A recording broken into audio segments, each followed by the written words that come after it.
Okay, so uh, every time your scope of works requires you to engage in a BIM type of delivery, whether you are the prime in a design contract or you are subcontracted by another agency, or whether you are part of design build or design build delivery. In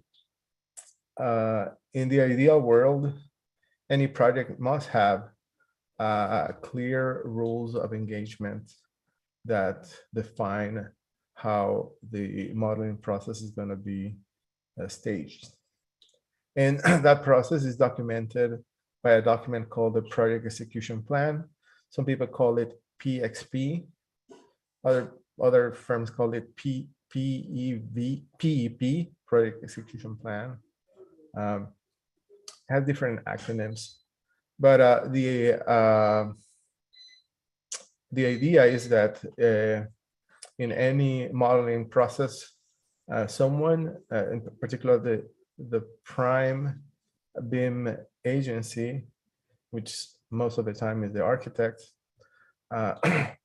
would document how, when, and to what extent the model effort is going to take place.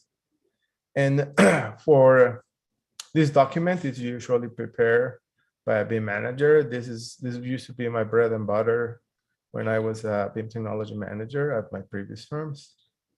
But in medium-sized firms or small firms, someone assumed that role of a BIM coordinator. And so a BIM coordinator does not necessarily translate into a functional inside a team, but it's more like it could be like a partial role that a power user could assume. And so so prior to any modeling effort, it's important to understand what is the scope, your scope of work in the contract, what it includes and what does not include. Lately, as owners become more sophisticated in what they expect from architects, a lot of the contract have BIM requirements, which is addendums that have binding requirements. And that includes contractual language about what is expected to be, what is considered to be a deliverable, and a project execution plan from the owner side that define how do they expect the team to orchestrate their project using BIM. Sometimes the owners hire a consultant, or they have an internal BIM team that establish these protocols for you. Example, the airport, and if you have worked with SFO in the past, or with hospitals as well, like Kaiser, or other big corporations. Facebook, for example, has BIM protocols and BIM standards, and these are their attempts to make sure that the consultants deliver what they expect.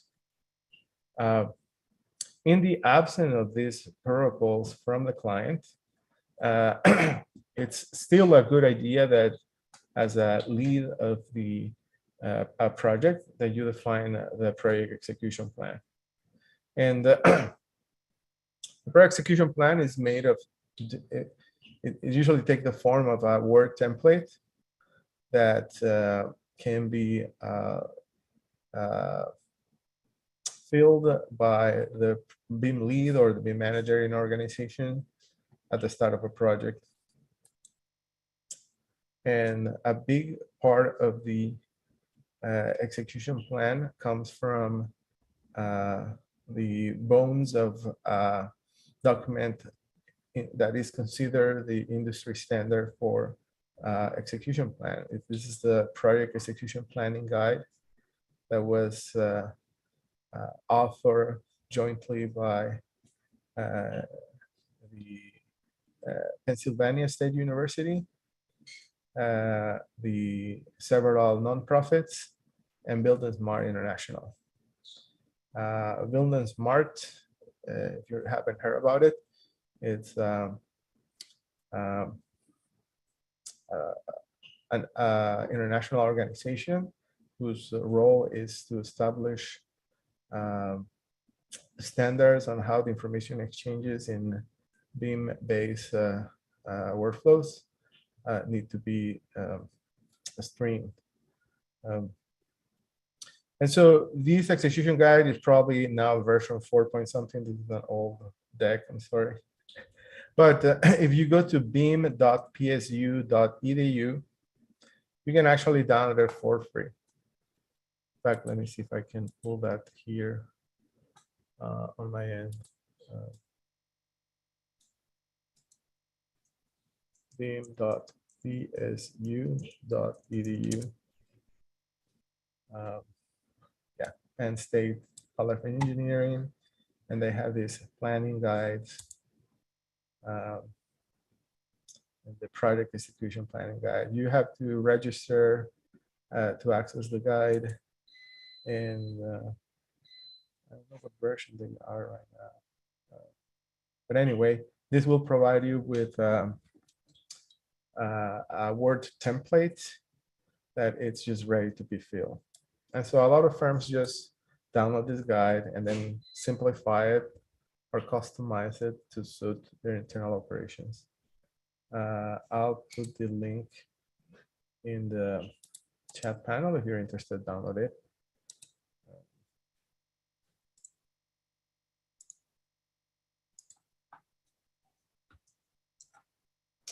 Oh, I got a question here.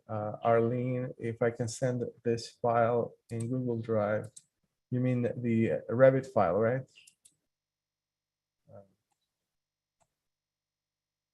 Yes. Okay, let me save Thank it. you. I'll save as.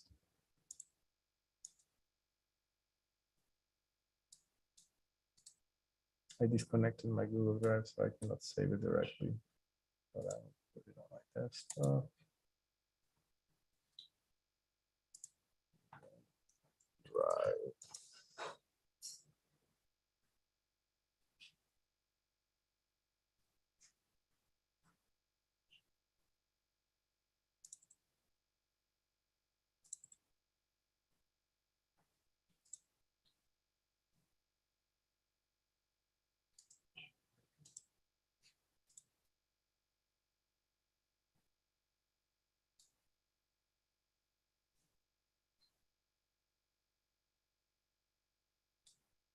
Desktop list.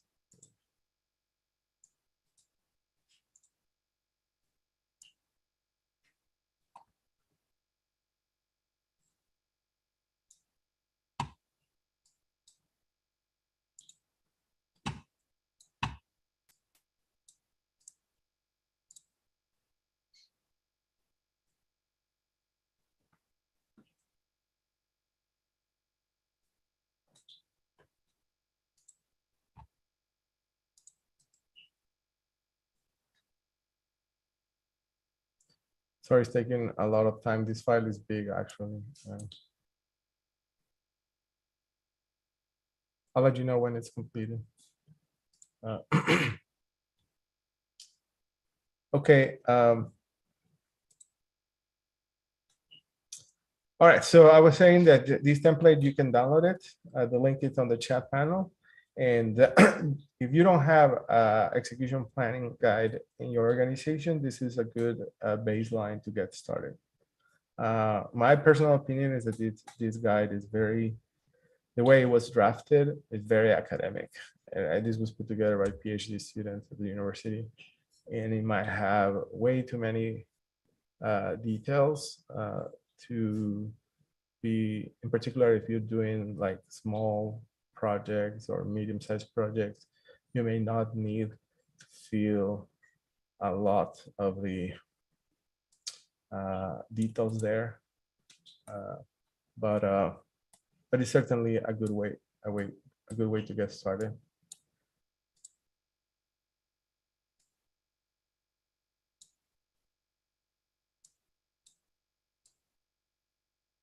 Okay, so but what is a PXP, a project execution plan? That's a project execution plan is made of 4 different things. First, it's what is a very clear definition on what are we using BIM for. There's a variety of goals that you can use Revit for. It can be used for authoring, it could be used for documentation, for 3D coordination, for analysis, for manufacturing, fabrication, and the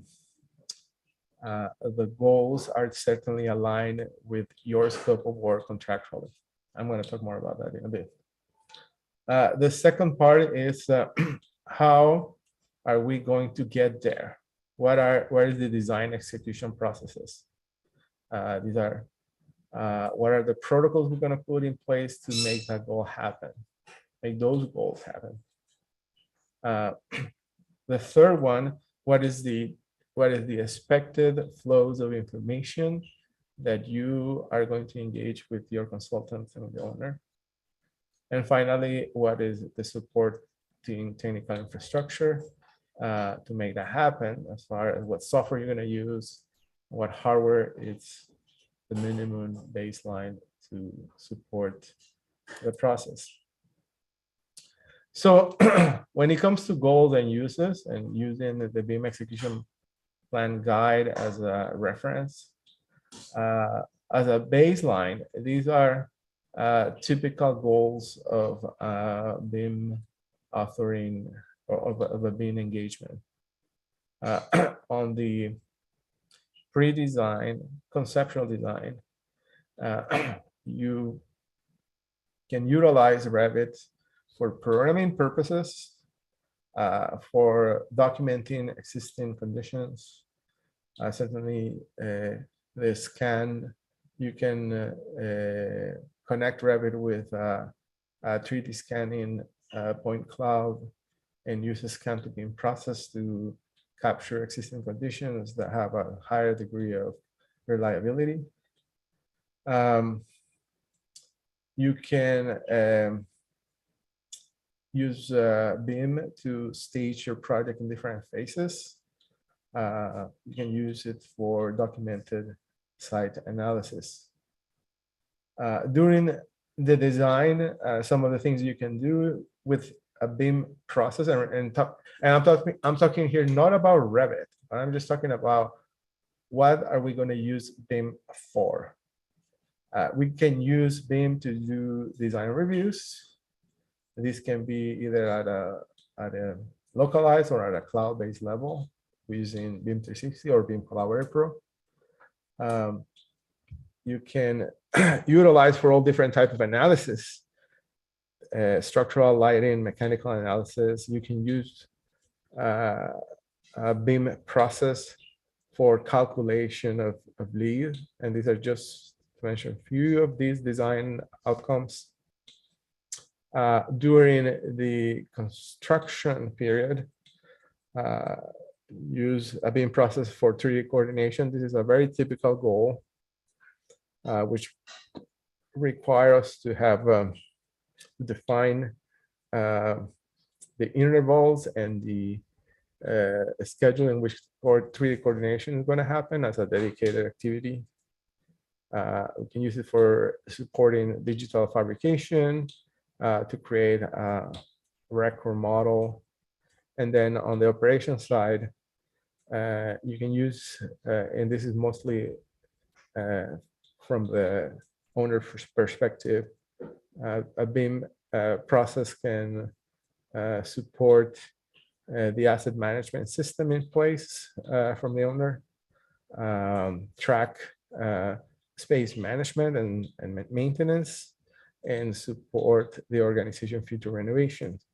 There are more goals in the design, in the AC arena of what BIM can be used for. Visualization is missing here, which is a big thing. But the first thing you do is which of all these uses apply to your project, right? And so on very large, complex projects, it's a good idea to develop what's called a process map. And a process map defines the workflow of a specific goal. So, for example, in this example that you see on the screen, this is a process map that define the overall execution planning process. In the reference files that I provided to you, I included copies of what's called a process map templates. Each of these templates respond to a different usage and goal, because every goal has a different type of specific workflows. And so, for example, if you are modeling existing conditions, the process map define the start and an end process. And then each of these nodes, it's a representation of an operation with a responsible party. The process map defines what are the outputs coming from all these different interactions. For example, to capture existing conditions, you need someone to survey the facilities, somebody to survey the site conditions, somebody that takes photograph and collect data, and somebody that laser scan the conditions. And then who's going to do that, and what is going to be the output from each of these activities, and that is mapped in this process map. These are generic, and these are not specific to any kind of any specific project per se. And so the idea is that at the start of a project, we map how the goals are going to be achieved through the different BIM capabilities. Let me open another one. I think this is site analysis. Let's see another one. This, for example, the activity of programming a space using BIM as a process. There's a start and an end. There's a need to identify the build, the use, the type, the area requirements, the cost targets. Somebody needs to create a program. Who's responsible to doing that? Sometimes the owner has a great idea what they want. Sometimes is the architect who define that for the owner. And then based on the program requirements, conceptual design gets started. You identify preliminary building layouts, align them with the owner requirements, do some program validation, and then these are the outputs, what type of specific file formats and information it's required for the operation, and what are the expectations from the owner. So these process map may appear a little too much for the majority of the projects you may work. But really, when it comes to very large complex project, the effort to spend time mapping these activities really help the BIM administrator or the owner have an overall picture of everything that is required to digitalize a project. In particular, those owners who do not know what it is, what it is, what it takes to get something done in Revit. Sometimes they make assumptions, and these process maps really clarify the required steps to arrive at one of those goals. So the BIM template that the University of Pennsylvania put together provide Visio templates. Visio, it's an authoring file, an authoring it's by Microsoft, I think, and it's a software that helps you create the process maps, and you can just download it from there directly. Okay, so process maps, use them at your discretion, in particular for large complex projects to clarify the steps and help the owner define the scope of work. All right, point number C. So the previous is what are we going to achieve, right? What are we going to achieve, and what are the different steps for achieving those goals? That's defined in the process maps. The third step is how are we going to define our information exchanges? Information exchange is the data that we're going to make available across the team organization. And there are 4 very distinct type of things we need to have very clear. How models we're going to develop.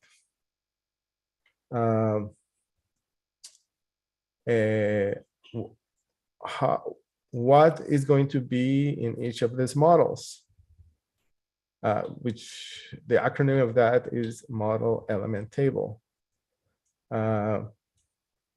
MOD is model definitions. How many models we're going to have? Do we need to have one? Is one enough?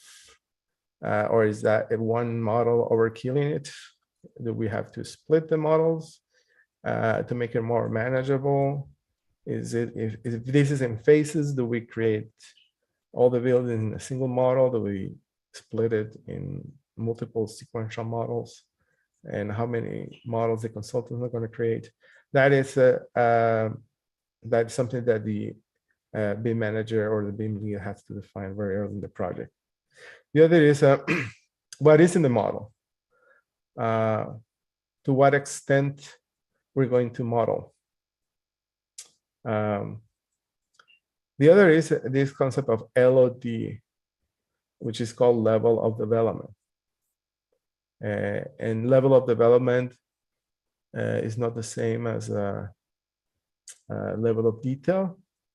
Level of development is how reliable, how much I'm going to rely on information presented by the model. I'm going to talk about that in a little bit. And who is modeling what and to what extent? That is called the model element authorship. So let's delve into it. So how many models we're going to define? It's again, go back to your scope of work. Do you need you need to understand how big your team is and how big is the scope of work. And that's going to help you define whether you need to split responsibilities. For example, in big projects, it's typical that you have a team working on the facade, like the shell model. Shell and core is one model, and then you have another team working in the tenant improvement layouts. That's another team. Or you may have another one that it's working on just interior and finishes. Is the project big enough that it's worth to split in different parts, or do we unify everything? Is it small enough that we can just do everything to a single model? all of that has repercussions and ramifications, right? And for that, you know, a lot of the judgment from a savvy Revit BIM person come in place. And so have a diagram on how many models are going to be crafted by each of the discipline and how all these different models are going to relate to each other. It's also a very it's something that you need to be clear from the very beginning. Splitting the model because performance issues late in the game, it's very destructive process, very painful, and you want to avoid that, right? So anticipating the model needs and anticipating the model growth over time comes with experience, and that experience is also going to help you define how much or how many models you're going to use in the design process. Also, we're not just talking about Revit here, but also your consultants who do not work in Revit and what is the input they need to make their work happen. If your consultant, for example, is contractually, the owner has contracted him just to do work in AutoCAD, and you are required to give him or give her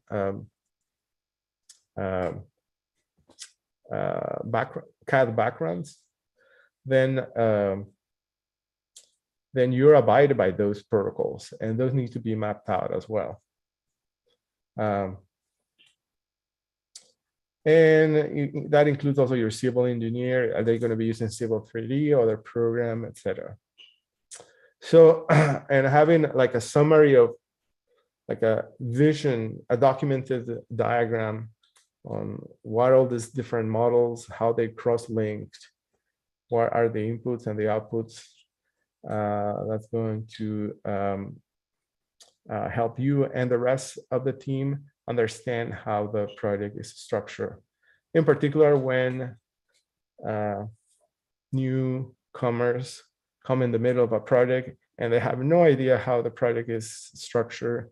So this diagram, it's a nice visual to consume the whole system of federated cross-link models. So the other thing is, and this is a very important one, what is in the model and who's modeling what? So what is in the model? It's has contractual implications. MET stands for model element table, and MEA is model element authorship or model element author. The AIA document E202 2008, I think there's a new version. I think there's a there's a new version, I think 2016 or 2013. But anyway, the AIA has a form that is a boilerplate for indicating in your BIM execution plan who is modeling what and to what extent. And so the model element table is a tabular display of element categories with an associated LOD, level of development, and an MEA, model element authorship. Notice that the way the document address BIM geometry or BIM authoring is not via the CSI master format, but is using the UNI format, because UNI format, it's the fault classification system for BIM deliverables. So And let me show you here quickly how that relates to the objects. I'm going to switch to the 3D view here. And I'm just going to pick any element in Revit.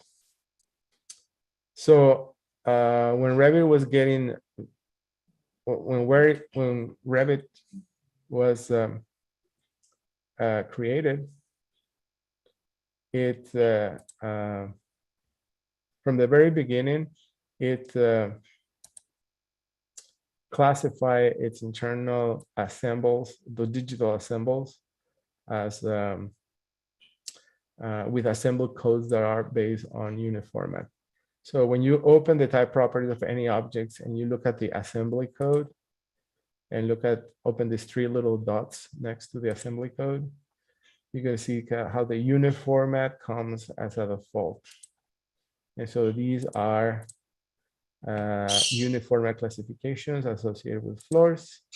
And these are all the different systems in which the digital BIM project is split.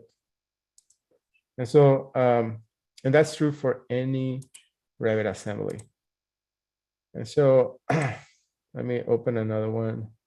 Maybe I can find one that is populated. This is railing. When I edit the type and look at the assembly code, no, it's not. Here's the railings, and I got all this possible assembly codes. Now, the problem is that although uniformat is the default classification system, a lot of our specs are not based on uniformat. But you guys let me know if you ever have come across a specification that is based on uniformat. Just ping me or put a message on the chat panel. It is not very typical. But what is typical is that the spec systems are based on master format 2014 or after. And so oftentimes, one of the first exercise that contractor do during pre-construction is to map assembles from uniformat to master format. And a lot of these big contractors have the means and the capacity to create custom scripts that automatically map a uniformat to a master format. Sometimes there's not an equal match, as you may be aware. Those who are registered or technical architects know that uniformat and master format sometimes don't have a one-on-one equivalency. But still, there's a fair amount of categories that can be mapped. So I think a couple of days, somebody asked if there was a relationship between, there was a way out of the box to connect your assembled with the specs, not with uniformat system. Yes, every assemble has the ability to connect with uniformat. All right, let's go back here. I defer a little bit, but the important thing here is that the model element table from the AIA, it's a baseline that defines who is doing what and to what extent. And the metric they use to measure the extent of the modeling effort is called LOD. And so LOD stands for level of development. And it doesn't mean level of detail, like I mentioned earlier. So level of development is the degree of reliability in a model object that is in the model. And what that means is if you see something in the model, how confident you are that what's represented in the model is what's going to get built. So it's a measure of confidence. It's not a measure of granular geometry. And so the level of development is a metric that varies from 100 to, which is the conceptual non-graphical information, to 500, which is the as-built conditions. A lot of the firms think that the model element table provided by AIA E202 falls short to represent the extent of all the modeling effort, and they created their own LOD tables. This is an example of, this is just a screenshot of a custom element classification table developed by a firm I used to work. In this table, it's jointly filled by the BIM lead and the BIM lead of the consultants. And based on your understanding and what your scope of work is, what is that you agree to model, to what extent you're going to model, and how confident you're going to be that what is presented in the model is going to be buildable. So the LOD tables were developed by the BIM Forum. It's a nonprofit that has been around for many years, 20 years. And in 2013, or before, I think there's a 2010 version.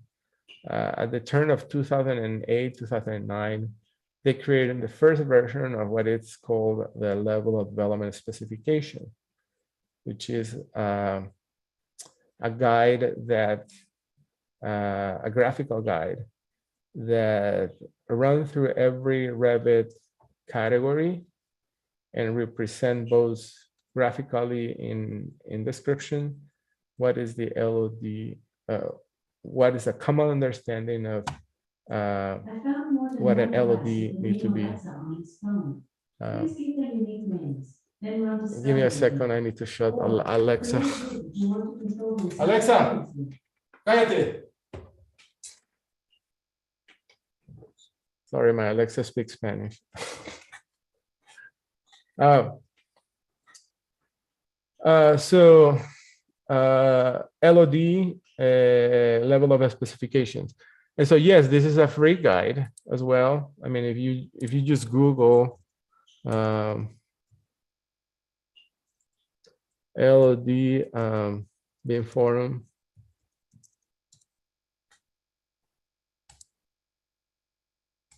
level of development specification, it's a big book.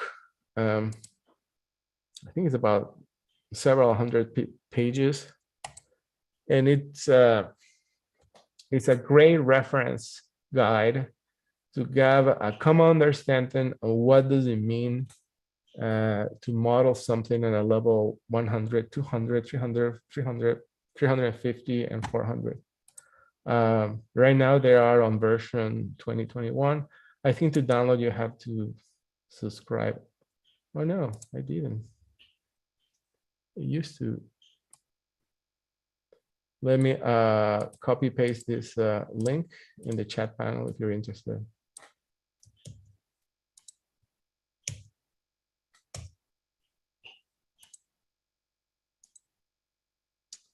And I have an old version here with me. This is the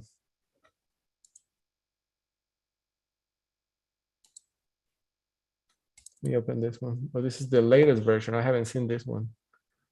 This is the 2020 version, December 2020. And it's put together by a lot of companies, private companies. Let me just show you. It starts with a very clear definition of what is LOD and what is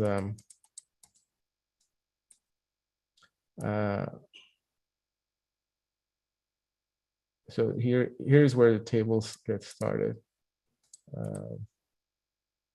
So using the unit format classifications and the associated master format section, which is, I think this is new because this used to be this way. It tells you what 100 looks like. A level 100 usually is not even graphical. It's just like a concept, just a conceptual description. A level 200 is generic. A level 300 includes additional elements. And then the definitions for the different LODs is what I want to get here. Yes. LOD 100. The model elements may be graphically represented. That means it may or may not be there.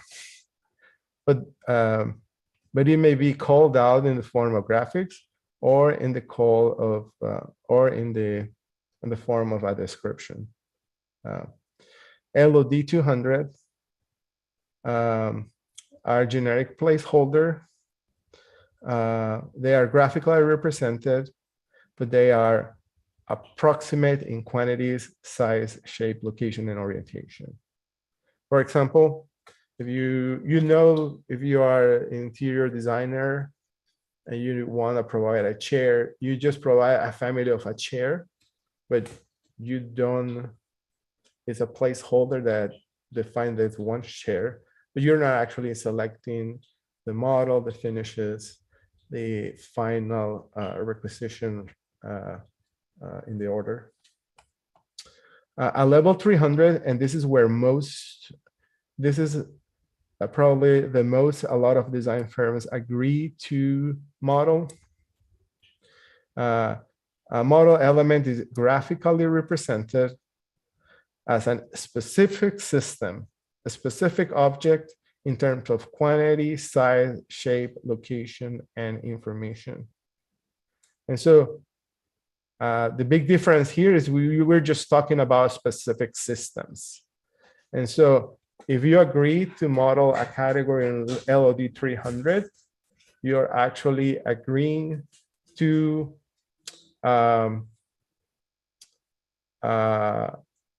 provide the confidence to the contractor that the number of elements, the size, the shape, the location, and the orientation as designed can be directly measured from the model without referring to non-modeling information and callouts. This is a big change. I think LOD 300 it's probably the upper limit of what you can agree to the modeling design. Now, during pre-construction, there's another one called LOD 350, which is everything LOD 300 is, but it also displays attachments. For example, how a facade is going to connect to structural systems. So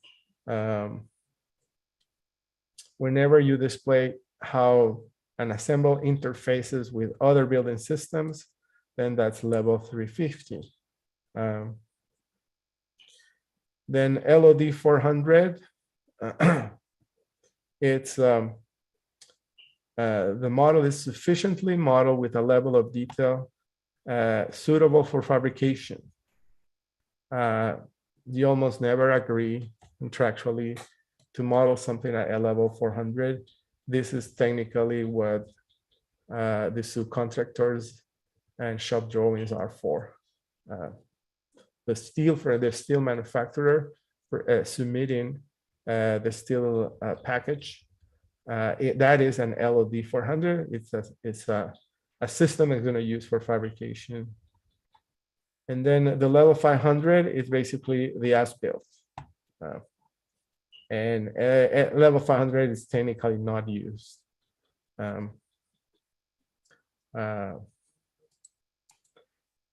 So graphically, let me pull some examples here. Let's see if I can get to some examples. This is a classical one. These are columns of different LODs. This is a structural frame at level 100. It's just a generic column. At a level 200,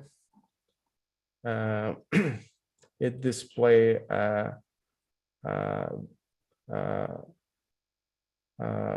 the size, the count is correct, but it's not specific. The keyword here is specific, right? Level 300 is specific size, main vertical structural elements, defined per grid and location of the arc and orientation. And then 350 include the attachments to other systems. And then level 400 is how it's going to be built on site, the shop drawings. That includes the wells, the caps, the washer, the nuts, all assembled elements. Modeling at L400, it's an elusive goal. We would love to get to that level, but it's not practical. Would consume a lot of resources, and it will bloat the file size. So unless you are in the business of fabricating yourself, the most you're gonna aspire to model, it's level 300 and level 350. Okay, so this guide, you can download it as a reference.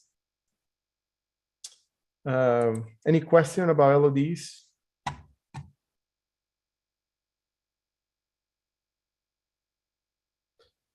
All right. Let's go back to my deck here. On the reference documents that I distribute to you, I include an Excel spreadsheet that is a model element table that has an expanded set of categories from the AIA version. So you can use that as a reference in case you don't have one. So just asking, just an open question to everyone. Do you guys have, or are you familiar with the LOD before? And have you seen a table like this before? And have you fill it or comply to it? Any taker on my Revit users here? Yes. Yes. Okay. And do you fill that out? Does your organization fill that out for you? Or is it given to you? Or do you do it? I think sometimes we fill it and send it around so that everybody has an understanding of what's the expectations are. Yeah. Excellent. Thank you. Okay. And usually in medium-sized teams, it's typical to hold an LOD workshop. And that's usually the more efficient way to come to terms, not only internally, but with your consultants. So I used to call in all the BIM managers from all the organizations. We can meet in a room and discuss what's included in the scope, what is not included in the scope, and then give them an opportunity to review. And when you get back all this information back, when you receive all this information back from the consultants, you staple it as part of the BIM execution plan, and then it becomes a binding requirement. All right, let's continue.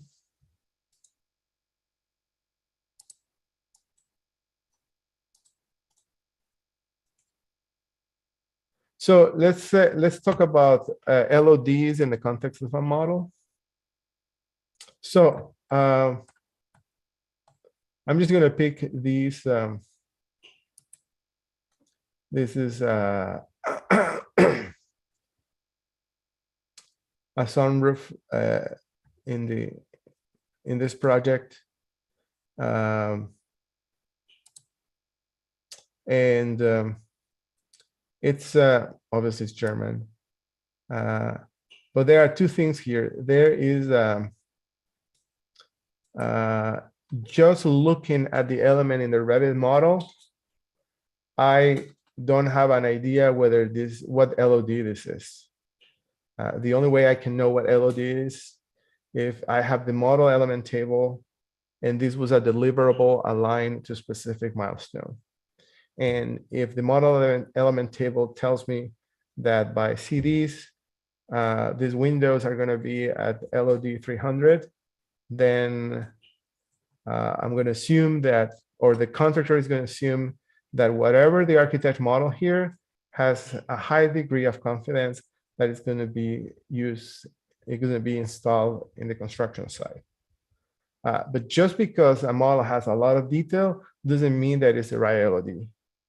I could have a chair with the casters and the textures in it, but that doesn't mean I'm going to buy it, right? And so I could use it for visualization, but that doesn't mean it's the right LOD. So if the model element table tells me that the LOD at construction is 300, a contractor opening this model is going to look at this sunroof and use it as a specific assemble to be built and constructed.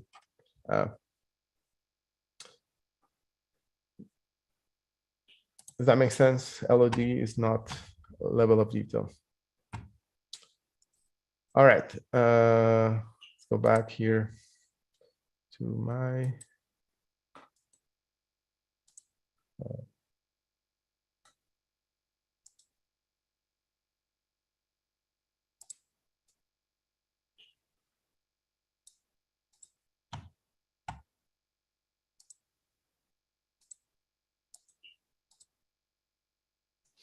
All right, few comments.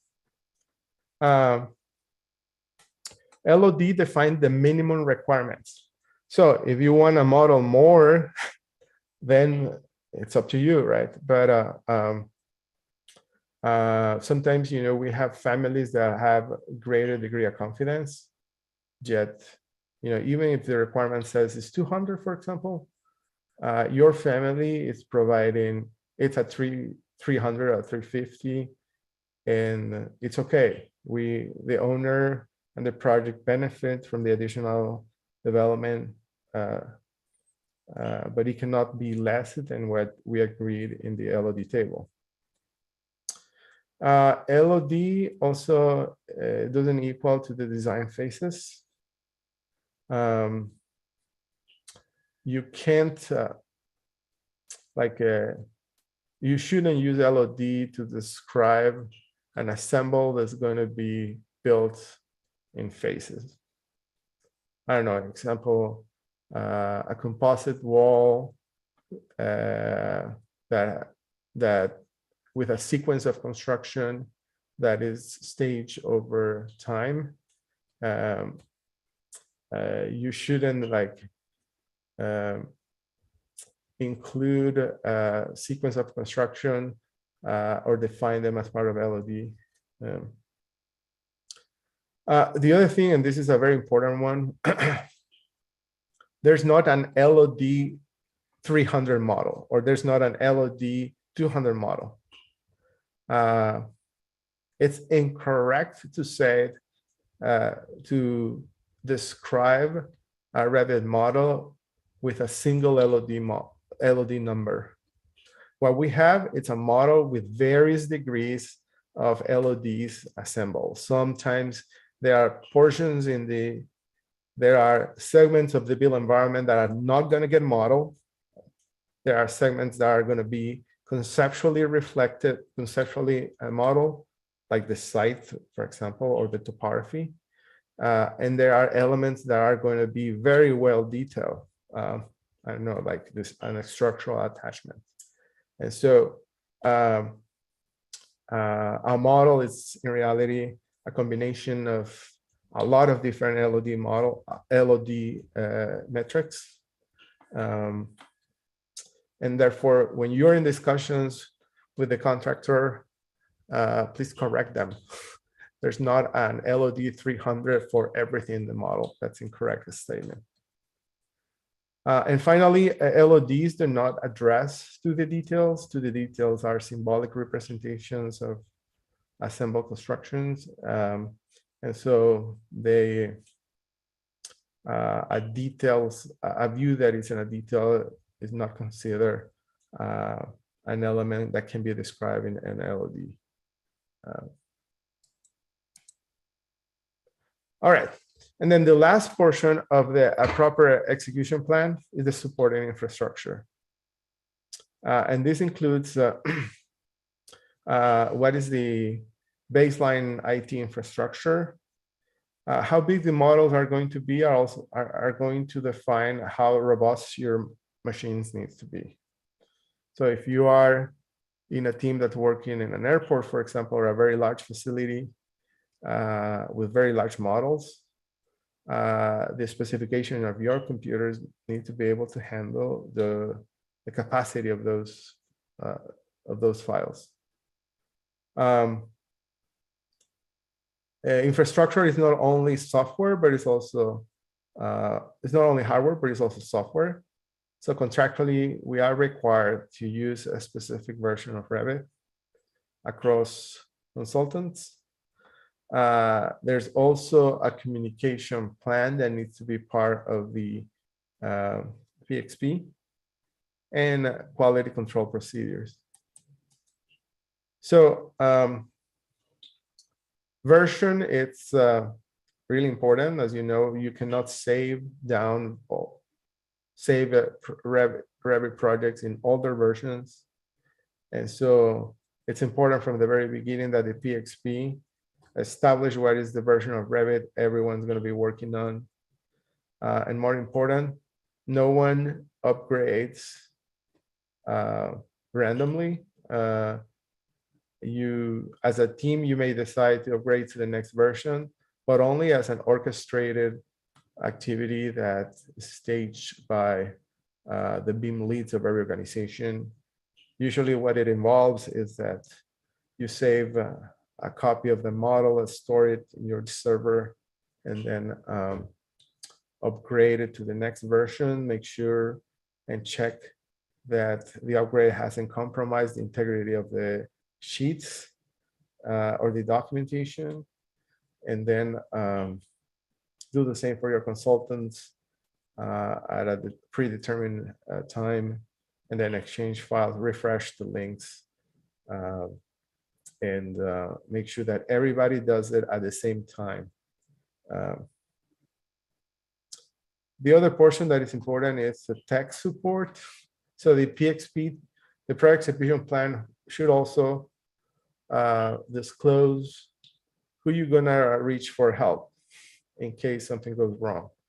Does your firm has a BIM manager in-house? Who's gonna be your counterpart person to resolve issues around BIM execution? And then is any of the organization have a direct line support with Autodesk for corruption issues and how to handle corruption, which sometimes happens. And so sometimes it's good to have a short paragraph on what to do on those fronts. All right, so this is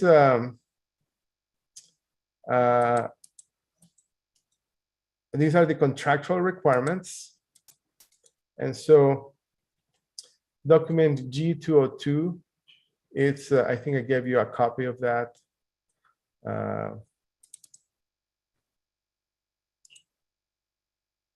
don't know why it's not letting me open it. Oh, it says that it's damaged. All right. I shared with you guys the document G202, but it's telling me that it's damaged. I don't know why. If there might be a new version now. But basically, this is usually considered an addendum to the contract, and it's establish general provision of the digitalization effort, a copy of the model element table, the LODs, and as a template, you can just fill the portions that are relevant to you in the project and cross the things that are not relevant. There's another one that is mostly used by general contractors and pre-construction efforts. Is the consensus docs. This is a document 301. It's called the BIM addendum. And this one tends to protect more the field workers and the field GCs. It was commissioned and sponsored by AGC, the American General Contractors.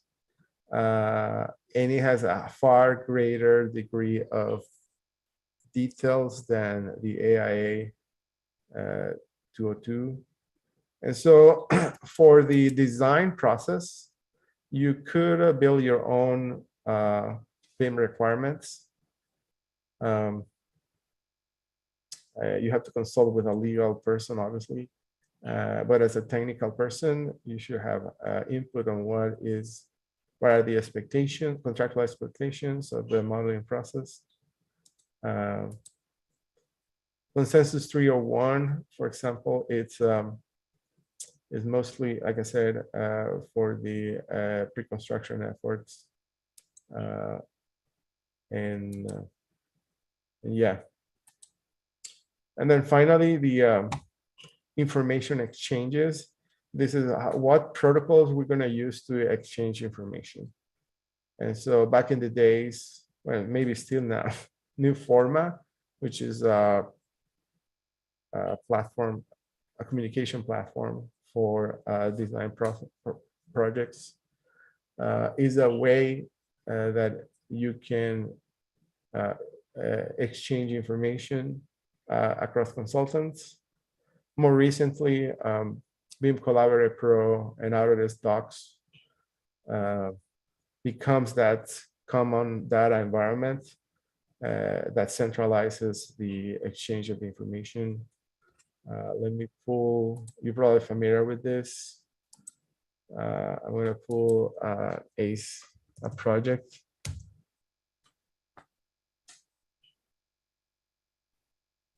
This is the Autodesk Construction Cloud, which it's the next version of what used to be called BIM 360. Is the next generation of cloud services from Autodesk. I'm just going to open it so you can take a look at what a common data environment look like. And we're going to talk more about BIM Collaborate Pro in a week from today. So the next generation of the cloud service is ACC, and it's made of different, let me pull an example here.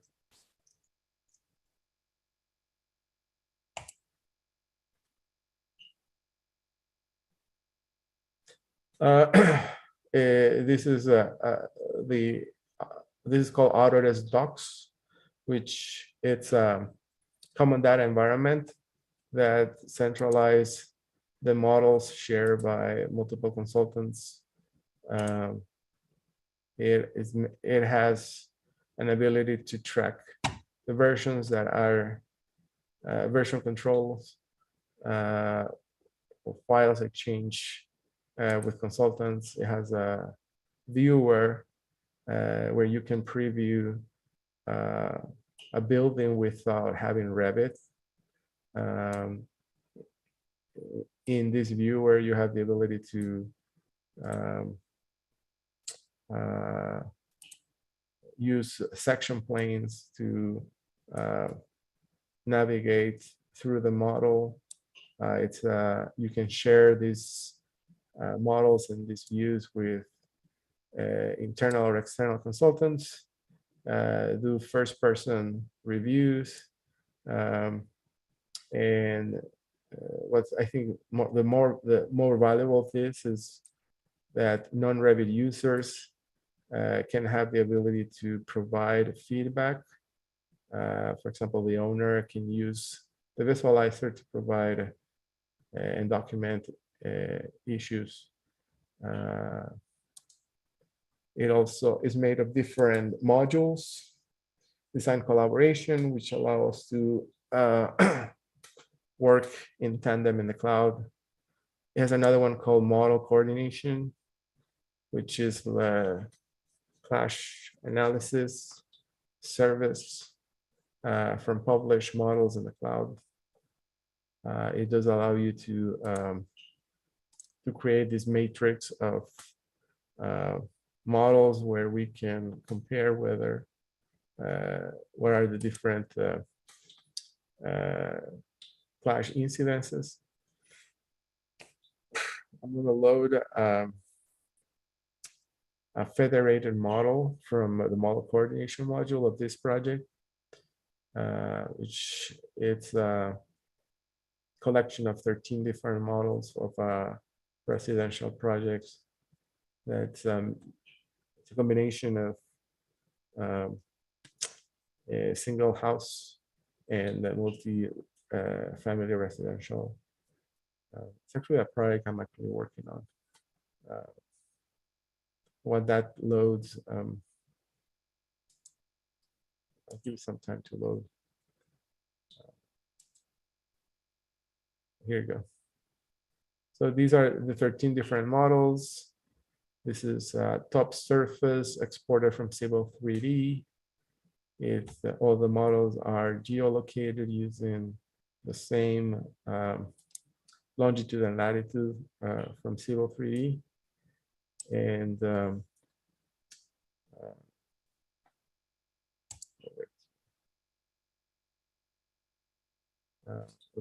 models are getting refreshed. I can see here in the lower, there's a green bar at the bottom that's loading each of the models. Right now it's caching the files and the houses. There you go. And navigating this, if I were to navigate in Revit, it will take a lot of time to do this type of operations. But the viewer, it's it compresses the geometry and it make it web available. And so to review a model in the viewer, it's a very strong value proposition for those who are in need of doing quality control activities. These models are published from your desktop into the cloud, and these views can be shared internally and externally for coordination purposes, and it can be used to facilitate meetings during the design and the construction. Are they 3D PDFs or is it some other format? These are published Revit files. So it is the visualizer pull the published Revit model into a lightweight processing environment. So what you're actually seeing here are the Revit models. In fact, you can, using the properties, when you touch something, it actually discloses all the Revit properties inside it. So all of these are, this project is in Spanish, but I'm actually retrieving the Revit parameters of that object. But to your point, it acts or it behaves similarly to a 3D PDF, except that has far richer pieces of database associated with that. Some of that 3D PDF you don't have. You can retrieve metadata, the metadata contained from Revit. So quick question, were all 13 models modeled independently?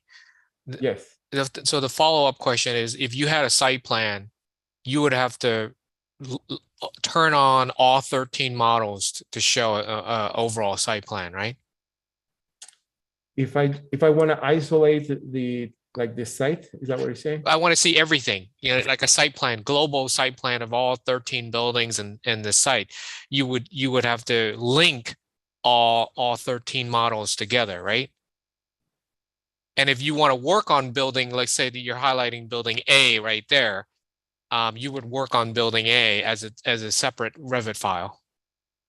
Yeah. So in the desktop environment, there are 13 cross-linked models using shared coordinates. Right. In the cloud environment, each of these models is published individually. Right. But because they share, they all have shared coordinates. Right. The model coordination module allow me to federate them all into a single view.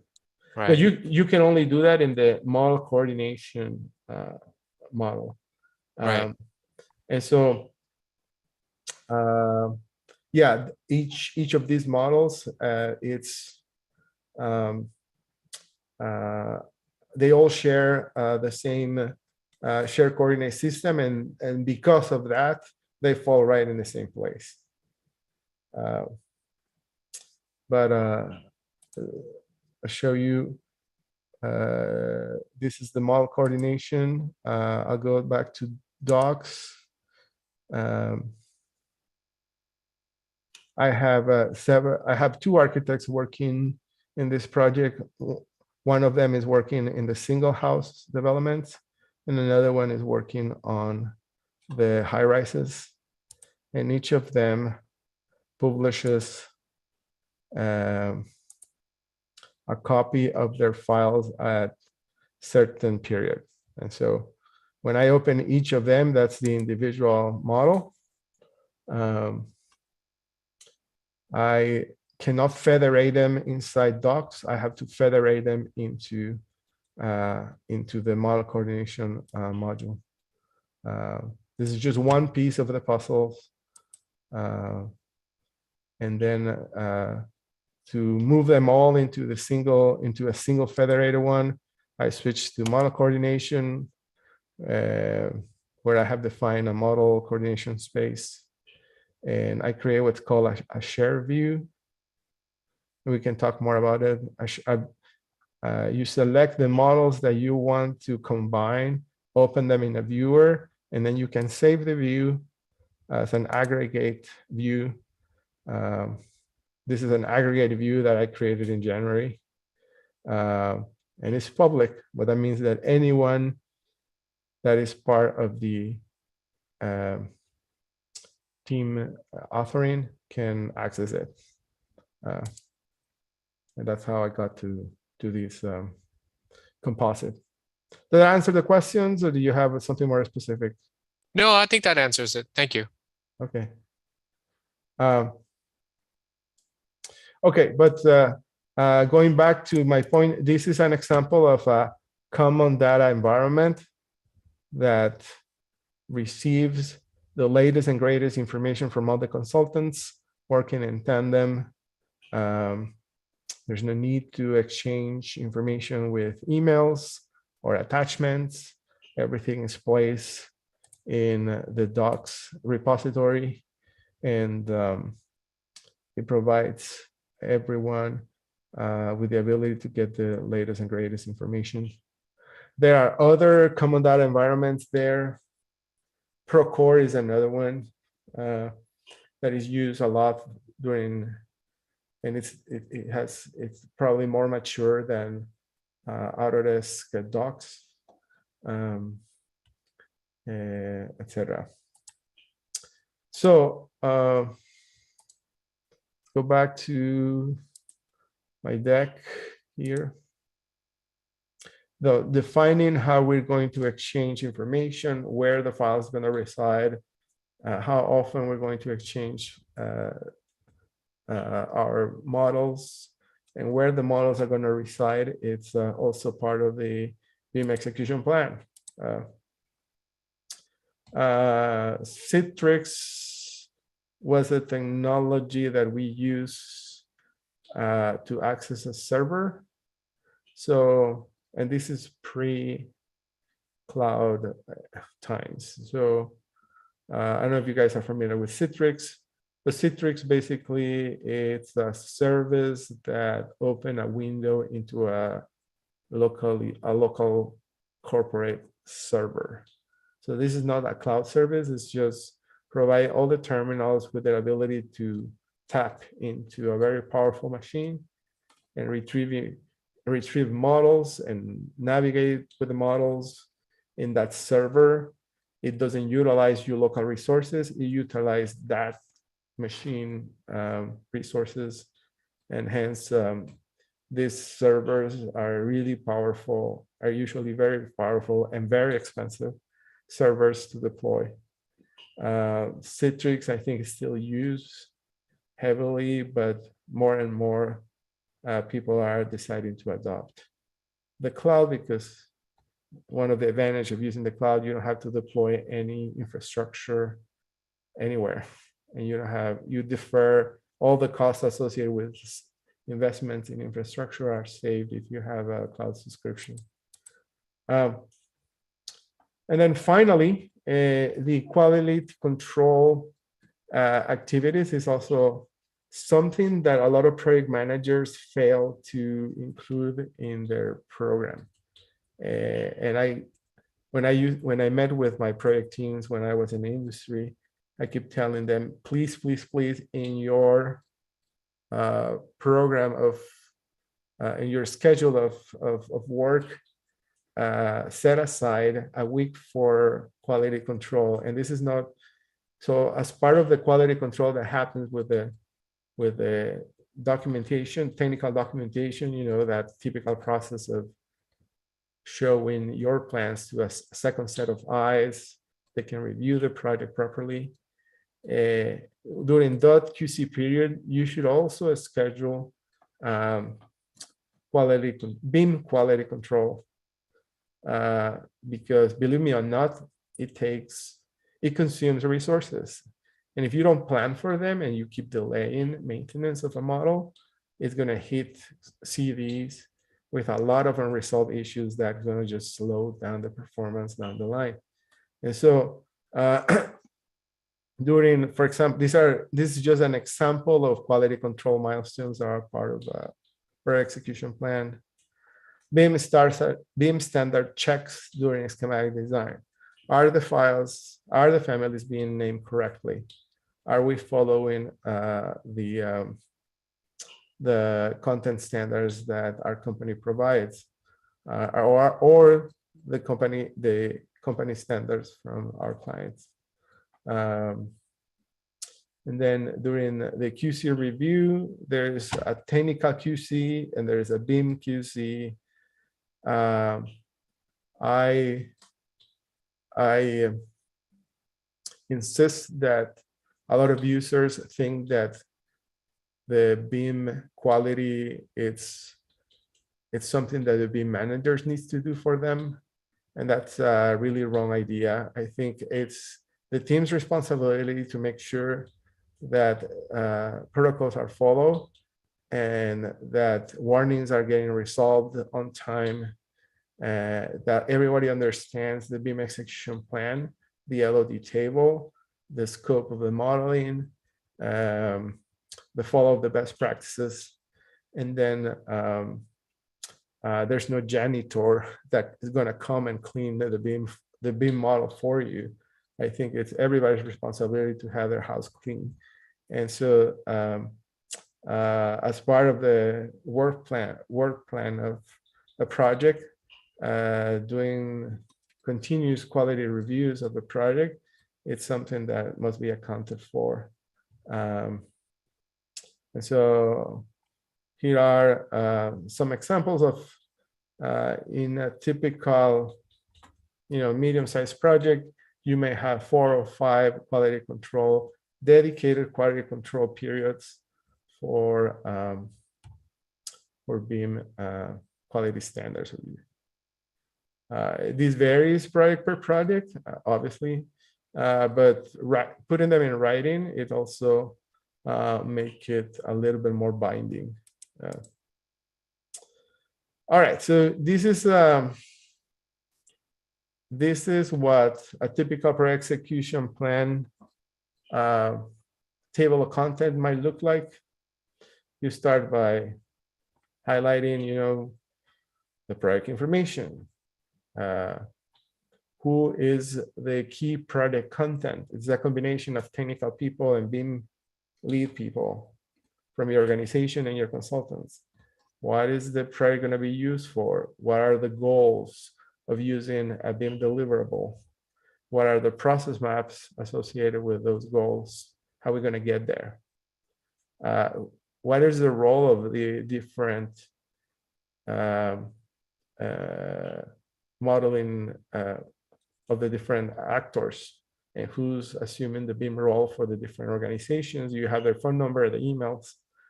How do we document the design? How are we going to change that information? Those are the model element table, the number of models in the process, and the LOD table. What are the contractual requirements? And how are we going to collaborate as a team? When do we establish quality control activities? What version of Revit we're going to use? What type of computer is the baseline? The different models, structure of the models.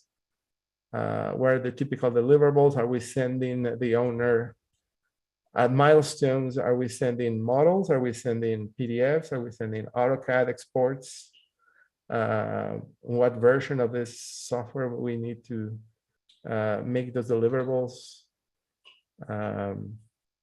And then very specific things related to the project delivery type. Sometimes design bid build requires a specific type of requirements than typical design bid. All right, so I think that it is. There are a couple of things I should mention, and it's about property rights. I think in the context of share information, it's important to send the appropriate non-disclosure agreement on time, in particular if the project is sensitive, has sensitive information. I don't know if you're familiar with this project. The Wanjing Soho was designed by Zaha Hadid in China. Beautiful multi-story building, mixed use. The contracts were not very polished as far as who has the copyrights, and once the owner got a set of their Revit models, the same building appears in a different city. And actually the copycat was built faster than the first one. And so the same building exists twice in 2 different places. And so I don't know what, it was in the middle of a legal battle.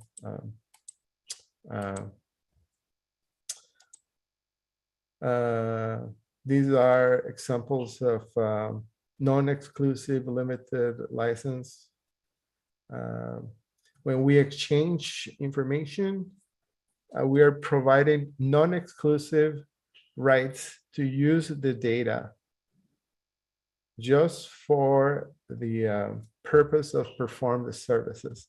But we are not giving any rights to use that data other than that.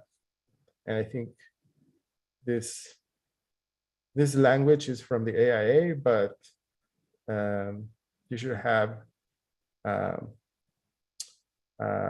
electronic transmittal agreement in place that has legal language similar to this paragraph. All right, so this is that's all I have for you guys. Any question?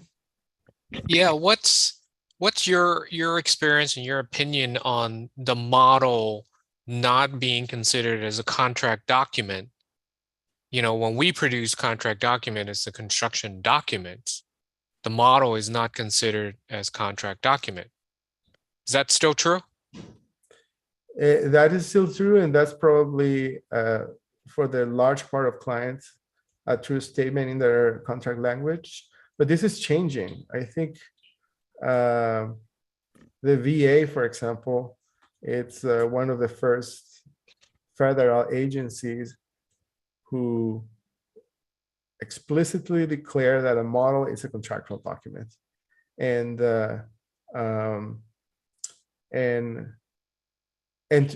you know, honestly, although, you know, we are protected contractually by the language in the contracts about this provision, there in reality, sophisticated general contractors are relying on your models. And so if you don't provide them a good model, in particular the big contractors, they're going to build it from you from scratch from the documents that you provide them, because for the contractor, it's a big advantage to have a digital representation as a source of contractual information. And so, and I think the world is evolving to that point. Maybe the US is difficult to, it's moving slower than in other regions. I think, for example, in the UK, as a government mandate, BIM models are contractual, have contractual ramifications, are contracts documents, and both states, state projects, and the same I think is in Singapore. The US, it's everybody's afraid of getting sued, and I think the trend is it's going a bit slow, but I can see in the near future where confidence is going to grow as we mature in the adoption of BIM, and we transition into a more IPD type of deliverable, and less with share rewards and share risks, rather than having conflicting relationship between consultants. And so when I was starting in some projects, it's very clear, and in fact, you know, the BIM, both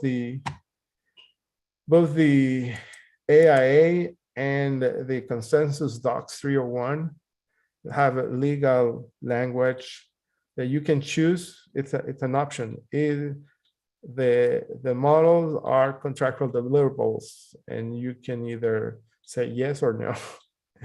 And so it's not generally an adopted trend, but it's going in that direction, I think.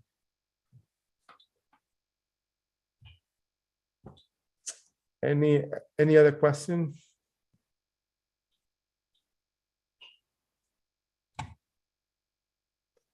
All right, so here is the list of documents that I shared with you guys. process maps, templates, the LOD specs 2013, but that's an old one. You can download them now. The AIA C106, the AIA G202, the consensus docs. Let me see if this opens. I don't know why it doesn't open. I'm sorry. I'm not able to open it. I'll try to see if I can find. Can you resend all of those documents? I tried opening the ones I downloaded and they were all showing up. I couldn't open them either. Okay. Yes, I'll do that. I'll do Thank that you. after the class. All right, and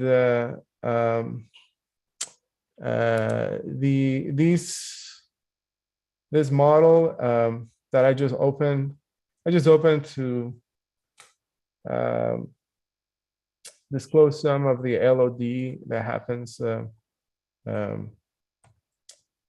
even though, you know, the reason this project was selected as a sample project, it's because in Germany this was considered a high LOD project, and I think this model was used as a source of truth for coordination purposes. And so going back to the question that was asked earlier, general contractors are either going to use whatever you send them, and if what you send them is not good enough, they have huge BIM capabilities, especially the big ones, to remodel everything again from scratch to an LOD 400. And it's on their favor to reduce risk by having the 3D representation. All right, it's 7:15. I got to the end. Next class, we are going to, what is in the,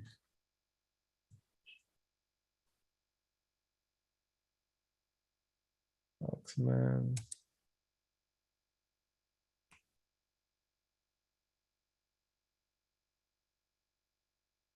Oh, revisions and revision controls. Yes, I might. That topic may not be long enough to cover the entire class, so I may include share. I don't think I talk a lot about share parameters, but I'm going to talk about that too in this class. So I'll add here. So for those of you who do construction administration, you know how important revision controls are. So I'll go and show some of the methods out there to stay on top of your package control. All right, so last call. Any other question? All right, I'll upload all the PDFs again. Bear with me. I'll send a notification, or maybe I'll pack it in. Yeah, I'll put it again and send the link via email when it's done. And if no more questions, I'll see you guys on Thursday. Okay, thank you. Thank you very much. Thanks. Bye. Thank you. Bye-bye. Bye.